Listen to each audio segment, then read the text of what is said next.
అందరికీ నమస్తే. ఆంధ్రప్రభకు స్వాగతం. మూవీ ముచ్చట్లకు స్వాగతం.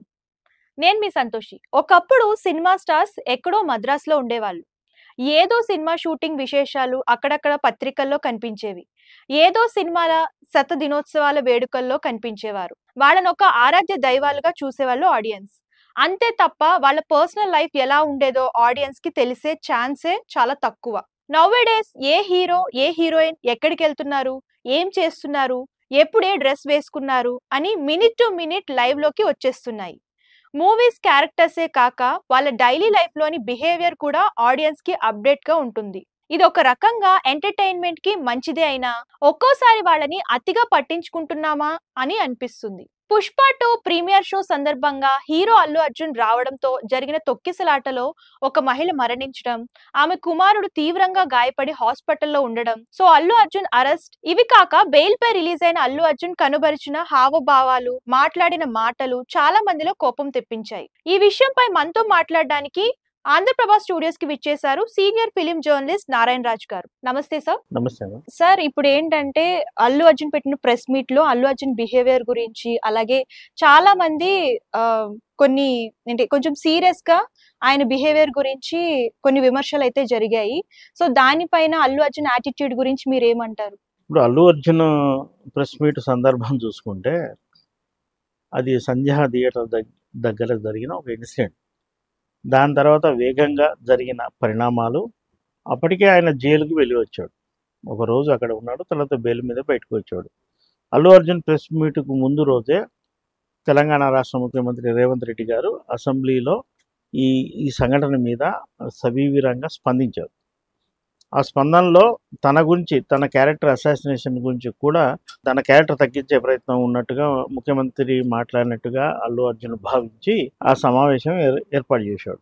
సహజంగా సినిమా హీరోలకు ఇలాంటి సంధ్యా థియేటర్ అనుభవం, జైలుకు వెళ్ళి వచ్చే అనుభవం సహజంగా ఉండవు. వీళ్ళంతా సెన్సిటివ్ ఫెలోస్.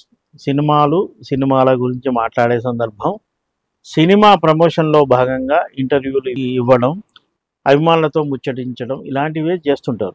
సహజంగా ఒక సీరియస్ సంఘటన మీద ఆయన తనకు తానుగా ఒక ప్రెస్ మీట్ ఏర్పాటు చేసుకొని స్పందిస్తున్నప్పుడు మనసులో కొంత ఆందోళన సహజంగా ఉంటుంది. ఏం మాట్లాడాలి, ఏం మాట్లాడకూడదు అనేది తన లీగల్ సెల్ ద్వారా సేకరించుకొని అవి పాయింట్స్గా నోట్ చేసుకొని మాట్లాడాడు. ఆ మాట్లాడడంలో ఆయనలో ఉన్న ఆందోళన కూడా గమనించాలి. అది యాక్టింగ్ ఎపిసోడ్ కాదు కదా. ఉదాహరణకు 'పుష్ప 2'లో పలానా సీన్లో అల్లు అర్జున్ బాగా యాక్ట్ చేయలేదు అని కామెంట్ చేయొచ్చు.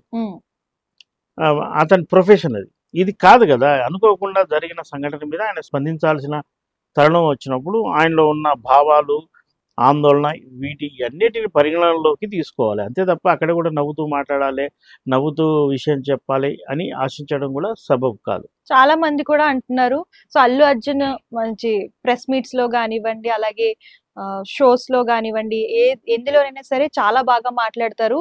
ఈ విషయం పైన ఎందుకు అలాగా స్క్రిప్ట్ పెట్టుకొని పాయింట్ టు పాయింట్ చూసి మరి మాట్లాడారని చెప్పేసి చాలా విమర్శలు ఎదురయ్యాయి. ప్రస్తుతం కూడా ఈ విమర్శలనేవి నడుస్తూ ఉన్నాయి. సో దీనిపైన మనం ఎలా తీసుకోవాలంటారు? ఇప్పుడు అల్లు అర్జున్ స్పందించాల్సిన సమయం ఏమిటి అన్నది పరిగణనలోకి తీసుకోవాలి.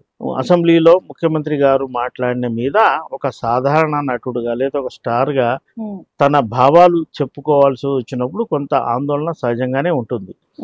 స్క్రిప్ట్ అనేది ఎందుకు అంటే ఏ పాయింట్స్ మాట్లాడాలి అనేది తన తండ్రితో కానీ తన లాయర్లతో కానీ మాట్లాడి ఆ పాయింట్స్ మిస్ కాకుండా, పైగా తను ఏం చెప్పాలి, మీడియా ద్వారా ప్రజలకు ఏం చెప్పాలి అని అనుకునేది పాయింట్ బై పాయింట్ నోట్ చేసుకోవడం తప్పేమీ కాదు. చాలా సందర్భాల్లో బహిరంగ సభల్లో పెద్ద పెద్ద నాయకులు కూడా వేదికల మీద మాట్లాడేటప్పుడు జనరల్ పాయింట్స్ మిస్ కాకుండా నోట్ చేసుకొని ఆ నోట్ పెట్టుకొనే ఒక్కోసారి మిస్ అవుతుంటే దాన్ని చూసి ఫాలో అవుతుంటారు. దాన్ని తప్పు పట్టాల్సిన అవసరం లేదు. హీరోస్ అందరూ కూడా సినిమాలో మంచి మంచి క్యారెక్టర్స్ చేస్తూ ఉంటారు.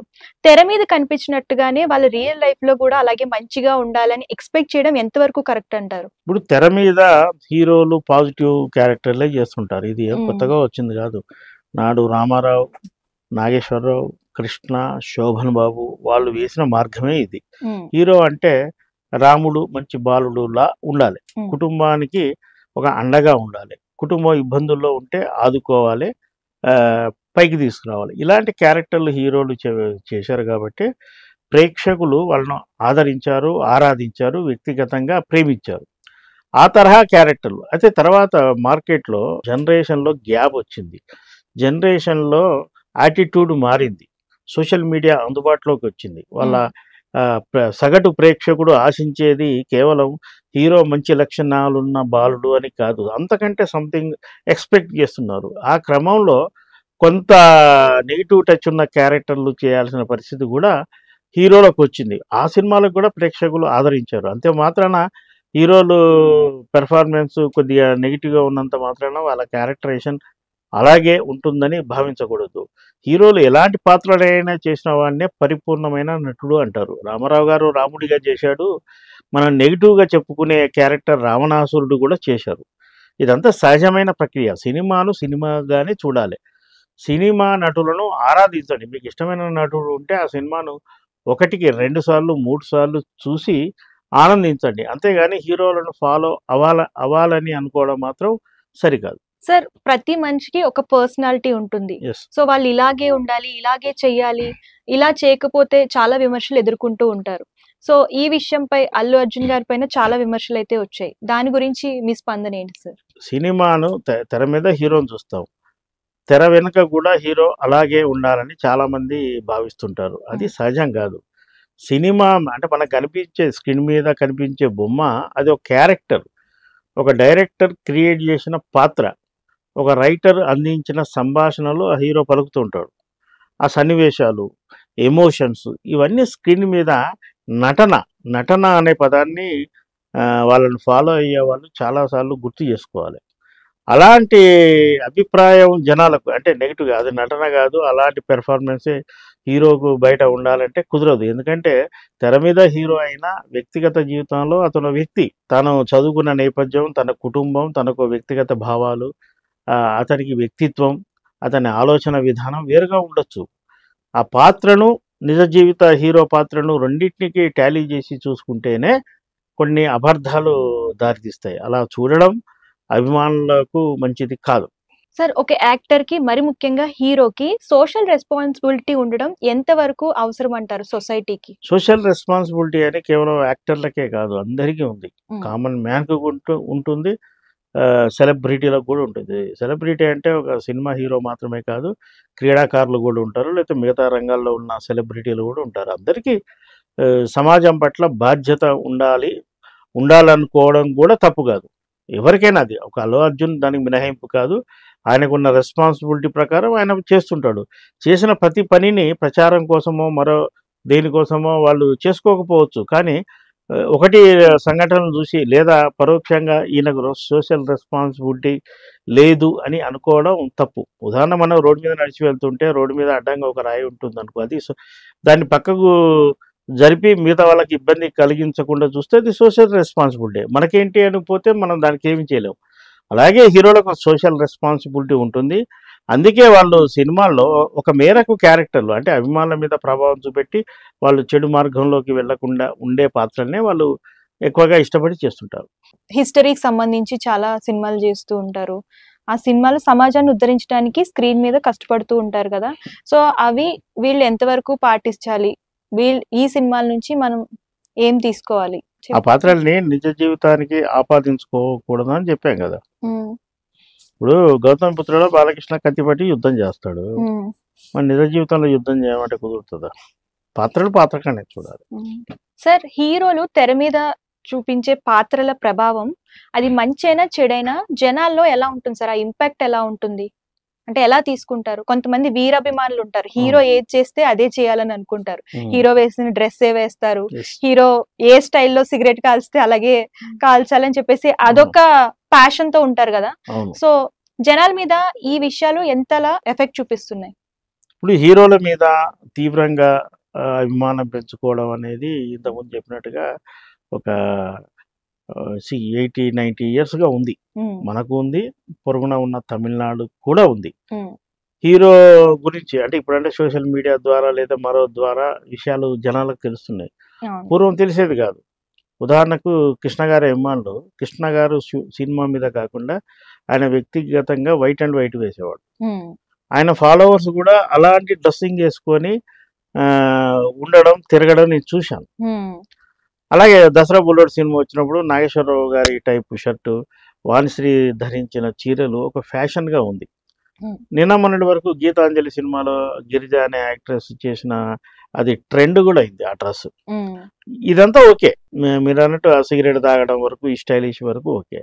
ఆ తర్వాత హీరో పాత్ర ప్రభావం, అంటే హీరో మంచి క్యారెక్టర్ కూడా ఉంటుంది. ఏదైనా ఇబ్బంది అయినప్పుడు, సమాజంలో సమస్యలు వచ్చినప్పుడు, తన ఇంటికి సమస్యలు వచ్చినప్పుడు కూడా భుజాన వేసుకొని పరిష్కరించిన సన్నివేశాలు అనేకం ఉంటాయి. మరి ఈ చెడు సిగరెట్ తాగేదాన్నో ఫ్యాషన్నో ఫాలో అయ్యే అభిమానులు దాన్ని కూడా ఫాలో కావాలి. చాలా సినిమాల్లో హీరోలు యూనివర్సిటీ ఫస్ట్ వస్తారు, గోల్డ్ మెడల్ సాధిస్తారు, మనం చూసాం కదా. నాకు గోల్డ్ మెడల్ వచ్చినా నాకు ఉద్యోగం దొరకలేదని వాపోతుంటాడు. మరి అదే హీరోను ఫాలో అయ్యే వాళ్ళు చదువులో ఆ విధంగా ముందుకు రావాలి. ప్రతి దాంట్లో, ప్రతి సమాజంలో, ప్రతి వ్యక్తిలో కూడా మంచి చెడు ఉంటుంది. సినిమాలో చెడు చూపెడితేనే హీరోయిజం కనబడుతుంది. చెడు క్యారెక్టర్ ఒకటి, హీరో క్యారెక్టర్ ఒకటి. మరి హీరో వాడు కావాలంటే ఆపోజిట్గా చెడు ఉండాలి. మీరు ఆ సందర్భంలో విలన్ని ఎదుర్కొనే పరిస్థితిలో హీరో కూడా కొన్ని సందర్భాల్లో కొంత నెగిటివ్ టచ్ ఉన్న క్యారెక్టర్ వేసే పరిస్థితి రావచ్చు. ఇదంతా సినిమాగానే చూడాలి.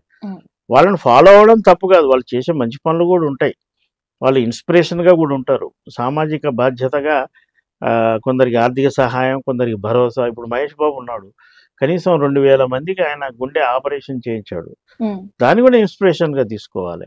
ప్రభాస్ ఉన్నారు, ఆయన కొన్ని 100 ఎకరాలని అడాప్ట్ చేసుకొని మొక్కలు పెంచుతున్నారు, దాన్ని చూసుకోవాలి, పర్యావరణాన్ని రక్షిస్తున్నారు. ఇప్పుడు నాగార్జున లాంటి ఆర్టిస్టు, లేదా బాలకృష్ణ గారు బసవరామ తారకం ద్వారా హాస్పిటల్ చైర్మన్ గా ఉన్నప్పటికీ కూడా తన వంతు తను తోడ్పాటు అందజేస్తున్నాడు. విజయ్ దేవరకొండ ఉన్నాడు, కరోనా కాలంలో కొన్ని 100 మందికి నిత్యావసర వస్తువులు ఆయన అందజేశాడు. చాలా మంది ఆర్టిస్టులు చదువులో బాగా ఉన్న వాళ్ళను, ఆర్థికంగా వెనుకబడి ఉన్న వాళ్ళ వివరాలు తెలుసుకొని వాళ్ళకు హెల్ప్ చేసిన సందర్భాలు, వాళ్ళు జీవితంలో పైకి రావడానికి తోడ్పాటు అందించిన సంఘటనలు అనేకం ఉన్నాయి.